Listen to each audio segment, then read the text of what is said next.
کوئی بیٹی آ جاتی لوگ اسے ذلیل سمجھتے تھے. اگر کسی کے گھر کے اندر بیٹی آ جاتی تو لوگ اس کو قتل کر دیا کرتے تھے. بتاؤ یہ ظلم آج نہیں کر رہے ہیں, یہی ہو رہا ہے آج صاحب. آج ہم نے دیکھا بیٹیوں سے آج بھی لوگ دشمنی کر رہے ہیں, بیٹیوں کو لوگ آج بھی برا سمجھ رہے ہیں, بیٹیوں کو لوگ آج بھی حقارت بھری نگاہوں سے دیکھ رہے ہیں. بتاؤ لوگوں مصطفیٰ تو دنیا میں آئے, بیٹیوں کو عزت مل گئی. یہاں تک آتا ہے جب میرے آقا دنیا کے اندر تشریف نہیں لے کر آئے تھے, بیٹیوں کو اتنا ذلیل کیا جاتا حتیٰ کہ ان کو شہید, ان کو قتل کر دیا جاتا. لوگ ان کو شہید کر دیتے, لوگ ان کو زندہ زمین کے اندر دفن کر دیتے. میرے آقا علیہ السلام و تسلیم ایک مرتبہ تشریف فرما تھے, سرکار کی بارگاہ میں ایک شخص آئے جن کا نام حضرت داحیہ کلبی ہے. حضرت داحیہ کلبی مصطفیٰ کی بارگاہ میں آئے اور بہت حسین تھے. حضرت داحیہ کلبی بہت خوبصورت تھے, اتنے حسین تھے کہ اگر کسی راہ سے گزرتے تو دیکھنے والا دیکھتا تو ان کے چہرے کو دیکھتا ہی رہ جاتا. اللہ کے نبی کی نظر جب حضرت داحیہ کلبی پر پڑی, آپ نے اپنے ہاتھوں کو اٹھایا اور ان کے لیے دعا کی. کہا کہ رب قدیر اس داحیہ کلبی کو ایمان کی دولت سے مالا مال فرما دے. ایسے ہی ہوا, مصطفیٰ کی دعا رب نے قبول فرمائی اور دعا کو قبول فرمایا. ادھر مصطفیٰ تشریف فرما ہے, ادھر حضرت داحیہ کلبی آ گئے مصطفیٰ کی بارگاہ میں. جیسے کہ حضرت داحیہ کلبی آئے, مصطفیٰ نے اپنی چادر مبارک کو بچھایا اور کہا داحیہ اس پر بیٹھ جاؤ, اس پر بیٹھ جاؤ. جیسے ہی حضرت داحیہ کلبی نے دیکھا کہ اتنی عزتیں دے رہے ہیں سرکار, آپ نے چادر کو اٹھایا اور سینے سے لگایا اور چوم بوسہ لیا اور مصطفیٰ کی بارگاہ میں چادر کو پیش کر دیا اور عرض کیا یا رسول اللہ میں آپ کی چادر پر بیٹھنے کے قابل نہیں ہوں, آقا میں نے تو بہت گناہ کیے ہیں. یا رسول اللہ آج میں آپ کی بارگاہ میں اس لیے آیا ہوں کہ آپ اپنی غلامی کا پٹا میرے گلے میں ڈال دیجئے. یا رسول اللہ کلمہ پڑھا کر مسلمان کر دیجئے. جیسے ہی سرکار نے حضرت داحیہ کلبی کو کلمہ پڑھایا, حضرت داحیہ کلبی نے مصطفیٰ کے دامن سے وابستہ ہوئے. سرکار کے دامن سے وابستہ ہونے کے بعد سرکار کی بارگاہ میں بیٹھ کر آنسو بہانے لگے. حضرت داحیہ کلبی رونے لگے, سارے قطار رو رہے ہیں. مصطفیٰ نے فرمایا اے داحیہ تم کیوں رو رہے ہو؟ عرض کرنے لگے یا رسول اللہ میں نے بہت گناہ کیے ہیں, آقا بڑا گناہگار ہو, بہت بڑا سیاہکار ہو. یا رسول اللہ کیا خدا میرے گناہوں کو معاف کر دے گا؟ کیا خدا میرے تمام خطاؤں کو مٹا دے گا؟ اس وقت مصطفیٰ نے فرمایا اے داحیہ سنو, جب تک کوئی بندہ ایمان کی حالت میں نہیں تھا, حالت کفر میں تھا, جتنے گناہ اس نے کیے تھے اس کے بعد میں جب کلمہ پڑھ لیا تو اللہ تعالیٰ اس کے سارے گناہوں کو معاف فرما دیتا ہے. اے لوگوں حضرت داحیہ کلبی مصطفیٰ کی بارگاہ میں پھر بھی بیٹھ کر کے رونے لگے. عرض کرتے گئے آقا جرم بہت بڑا ہے. یا رسول اللہ بڑے بڑے بڑے گناہ کیے ہیں, آقا بہت سخت گناہ کیے ہیں. مصطفیٰ نے فرمایا داحیہ تو نے کون سا گناہ کیا ہے؟ حضرت داحیہ کلبی نے عرض کیا آقا میں نے ایسے ایسے گناہ کیے ہیں. یا رسول اللہ میں اپنے قبیلے کا سردار تھا اور آقا میرے قبیلے کے اندر اگر کسی کے گھر پر کوئی بیٹی پیدا ہو جاتی تو لوگ اسے نحوست سمجھتے تھے. اگر کسی کے گھر کے اندر کوئی بیٹی آ جاتی تو لوگ اس کو بہت بری نگاہوں سے دیکھتے تھے. آقا ہم جہالت کے دنوں میں زندگی گزار رہے تھے, آقا ہم جہالت کے معاشرے میں زندگی گزار رہے تھے. عرض کرتے ہیں یا رسول اللہ ایک وقت جب میں شام کے قافلے کے لیے گیا, آقا جب میں اپنے گھر سے نکلا قافلے کی غرض سے میں نے اپنی بیوی کو امید سے چھوڑا تھا. میری بیوی کس امید سے تھی تو میں نے اپنی شریک حیات سے کہا اے میری شریک حیات سنو, تم جس امید سے ہو اگر بیٹی ہو تو اس کو زندہ دفن کر دینا, اس کو ختم کر دینا, اور اگر بیٹا ہو تو اس کی پرورش کر لینا. کہتے ہیں میں نہیں جانتا پھر کیا ہوا. 4 سال کے بعد جیسے ہی میرا گھر آنا ہوا تو میں نے دیکھا کہ میرے گھر کے اندر ایک بیٹی کھیل رہی ہے جس کی عمر تقریباً 4 سال کی ہے. آپ فرماتے ہیں میں نے جیسے ہی دیکھا تو میں پریشان ہو گیا, میری نگاہیں حیرت زدہ ہو گئی. میں نے کہا یہ کس کی بیٹی ہے؟ اپنی بیوی سے سخت بھرے جملوں میں کہا پتہ کس کی بیٹی ہے؟ بیوی نے کہا ہاں یہ میری ہی بیٹی ہے, ہاں یہ میری ہی لحد جگر ہے. میں نے کہا کہ تو نے اس کو قتل کیوں نہیں کیا؟ بیوی نے کہا کہ آپ میری اس التجا کو قبول کر لیجئے.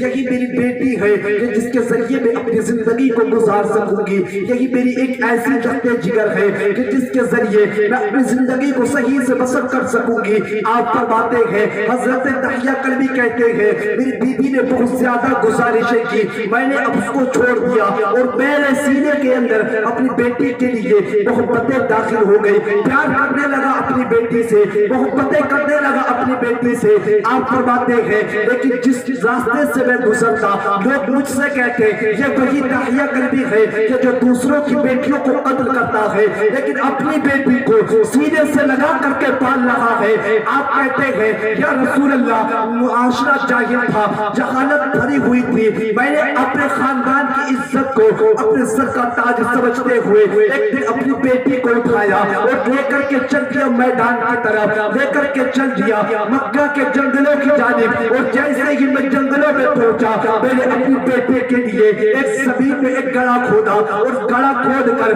اپنی بیٹی کو اس کے اندر کھڑا کر دیا. یا رسول اللہ, جیسے ہی بیٹی کو کھڑا کیا اب بیٹی کو پاٹنا شروع کر دیا, اس میں ریت ڈالنا شروع کر دی. کہتے ہیں میری بیٹی بڑے پیارے الفاظ میں مجھے بابا جان کہہ رہی تھی. میری بیٹی سوچ رہی تھی, میں اپنے باپ میں میری بیٹی سوچ رہی تھی کہ شاید میرا باپ مجھ سے کھیل رہا ہے, شاید میرا باپ مجھ سے پیار کر رہا ہے. لیکن جیسے جیسے مٹی بڑھتی جاتی تھی بیٹی مسکراتی جاتی تھی, حتیٰ کہ بیٹی کے سینے تک مٹی آ گئی. یا رسول اللہ, جیسے سینے تک مٹی آئی عرض کرتے ہیں آقا میری بیٹی نے چیخ مار دی اور بیٹی نے کہا اے باپ ایک بات بتا دے, تو مجھ سے پیار کر رہا ہے, یہ میری جان لے رہا ہے. کہا اے باپ ایک بات بتا دے, تو مجھے قتل کیوں کرنا چاہتا ہے. مصطفیٰ نے اتنا سنا, سرکار کی آنکھوں میں آنسو آ گئے, رونے لگے مصطفیٰ. ادھر حضرت تحیہ کلبی رو رہے ہیں, ادھر مصطفیٰ رو رہے ہیں, سرکار کے صحابہ رو رہے ہیں. یہی تک نہیں, آپ فرماتے ہیں آقا میں نے اپنی بیٹی کو پورا پاٹ دیا اور پاٹنے کے بعد جب واپس پلٹ کر آیا تو مجھے بیٹی کی آوازیں آ رہی تھی. بیٹی کہہ رہی تھی اے بابا جان ایک بات بتاؤ, آپ مجھے کیوں قتل کرنا چاہتے ہیں, میرا گناہ کیا ہے. کہتے ہیں میں ملک میں پلٹ کر واپس دیتا, بیٹی کی چیخیں کانوں میں آتی. کہتے ہیں پھر قتلوں کو واپس کیا, حتیٰ کہ ایک بھاری پتھر اٹھایا بیٹی کے سر پر مار دیا. مصطفیٰ نے اتنا سنا, سرکار کی آنکھیں تانپنے لگی, مصطفیٰ کی آنکھوں سے آنسو نکل گئے. حضرت تحیہ کلبی بہت سارا قطار رو رہے ہیں, عرض کرتے ہیں یا رسول اللہ بہت بڑے بڑے گناہ کیے ہیں, آقا میں کیا کروں. مصطفیٰ کے صحابہ عرض کرتے ہیں آقا جب تک آپ تشریف نہیں لے کر آئے تھے ہم نے بیٹیوں پر ظلم کیے, آقا جب تک آپ نہیں آئے تھے ہم نے ماں کو ستایا. یا رسول اللہ جب تک آپ نہیں آئے تھے ہم نے باپوں پر ظلم کیے. مصطفیٰ نے اپنے سر کو اٹھایا اور سرکار نے فرمایا اے لوگوں سنو, جب تک میں نہیں آیا تھا تم نے جو چاہا وہ کیا. جس کے جی میں آیا ماں کو ستایا, جس کے جی میں آیا بیٹی کو قتل کر دیا. لیکن یہ محمد اس بات کا اعلان کرتا ہے کہ بیٹی کوئی نحوست نہیں ہے, بیٹی کوئی بے برکت نہیں ہے, بیٹی جو ہے وہ ایک جنت کی کیاریوں میں سے کیاری ہے, بیٹی جو ہے تمہاری جنت کی ضمانت ہے. اور مصطفیٰ نے فرمایا لوگوں اگر تمہیں بیٹیوں کے باپ بننے پر اعتراض ہے تو یہ مصطفیٰ اعلان کرتا ہے الفاطمہ بقرۃ منی, کہ فاطمہ میرے جگر کا ٹکڑا ہے. اور آقا نے فرمایا اے لوگوں سنو, بیٹیوں پر جب تک میں نہیں آیا تھا تم نے جو چاہا وہ ظلم کر لیا, لیکن آج سے یہ بیٹیاں تمہارے لیے کوئی نحوست نہیں ہے بلکہ جنت کی ضمانت بن چکی ہے.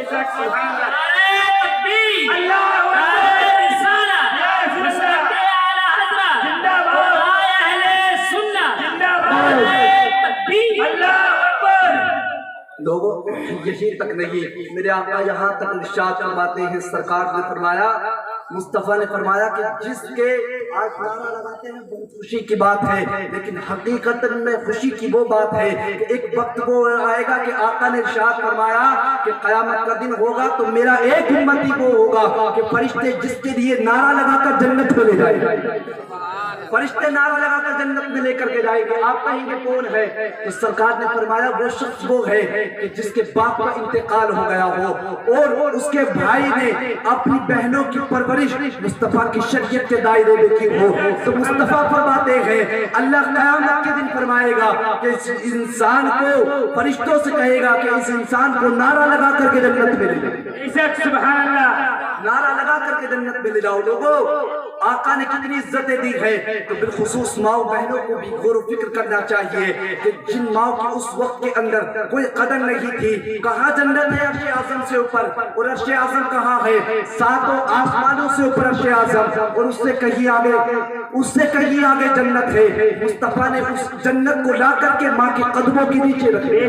سبحان اللہ. لوگوں اپنے ماں باپ کی قدر کرو. آقا نے تو یہاں تک فرمایا بوڑھو تم بھی خوش قسمت ہے, تمہاری خوش قسمتی ہے کہ مصطفیٰ کے غلامی کے پٹے تمہارے گلے کے اندر بھی ڈل رہے ہیں. ورنہ ضعیفوں کا حال تو یہ تھا کہ اسی کا لخت جگر اس کو بازاروں میں بیچ دیا کرتا تھا. مصطفیٰ نے آ کر کے کہا کہ جس باپ کو تو بیچ رہا ہے یہ تیرا باپ بازاروں میں بکنے کے قابل نہیں ہے, بلکہ تیرا باپ تو وہ ہے کہ اگر تجھ سے تیرا باپ راضی ہو تو تیرا خدا راضی ہو. لوگوں مصطفیٰ نے جو شریعت بتائی ہے اس پر عمل کریں اور دیکھیں کہ کس طریقے سے بہاریں آئیں گی. بالخصوص جو میں نے شروع میں پیغام دیا تھا کہ بالخصوص پردے کا اہتمام کیا جائے. کہ آپ نے تاریخ کربلا نہیں پڑھی, اس کے اندر کس طریقے سے پردوں کا اہتمام کیے گئے تھے. کربلا کے اندر جو تاریخ گزری ہے کس لیے گزری تھی؟ وہ ہم سب کے لیے گزری تھی. آقا علیہ السلام کو جو ساری زندگی تکلیفیں دیتے رہے لوگ کس لیے تکلیفیں دی تھی؟ آقا علیہ السلام کیوں تکلیفیں برداشت کرتے تھے؟ مصطفیٰ اسی لیے تکلیف برداشت کرتے تھے کہ میرے آنے والے امتی جنت میں چلے جائیں. اسی لیے اسلام ساری زندگی تکلیفیں برداشت کرتے رہے ہم سب کے لیے. لیکن آج دیکھیں ہم اپنی زندگی کو کیسے گزار رہے ہیں. لوگوں جس مصطفیٰ کا تم کلمہ پڑھتے ہو لوگوں نے کبھی اس مصطفیٰ کو پتھر بھی مارے, کبھی مصطفیٰ علیہ السلام کو لوگوں نے گالیاں بھی دی, کبھی آقا علیہ السلام نے ان سب پر صبر کیا. اور مصطفیٰ علیہ السلام نے صرف اپنے رب کی بارگاہ میں آنسوؤں کو بہایا. وہ جانتے ہو جب مصطفیٰ رب کی بارگاہ میں آنسو بہاتے تھے تو کیا کہتے تھے؟ یہی کہتے تھے یا رب حبل امتی, اے پروردگار میری امت کا معاملہ میرے حوالے فرما دے. سبحان اللہ. سب مصطفیٰ کی محنتیں اور جتنی اذیتیں سرکار نے اٹھائی ہے ہم سب کے لیے اٹھائی ہے. تو لوگوں اس لیے ہم سب کو بھی چاہیے کہ آقا علیہ السلام کی سنتوں پر عمل کریں, مصطفیٰ سے پیار کریں, اور بالخصوص خواتین اسلام حضرت فاطمہ الزہرا کی سیرت پر عمل کریں. اور جب سرکار کی سیرت پر عمل کیا جائے گا, مصطفیٰ کی بیٹی کی سیرت پر عمل کیا جائے گا تو زندگی کامیاب ہو جائے گی. اور جب زندگی کامیاب ہوگی تو پھر زندگی میں چاند لگ جائیں گے. ورنہ وہی جو اعلیٰ حضرت نے کہا تھا کہ آج لے ان کی پناہ, آج مدد مانگ ان سے, پھر نہ مانیں گے قیامت میں گر مان گیا. اللہ ہم سب کو ان باتوں پر عمل کی توفیق عطا فرمائے. جو اغلاط ہو گئے ہوں تو معاف فرمائے. بلند آواز سے کلمہ شریف پڑھ لیجیے گا لا الہ الا اللہ محمد رسول اللہ صلی اللہ علیہ وسلم.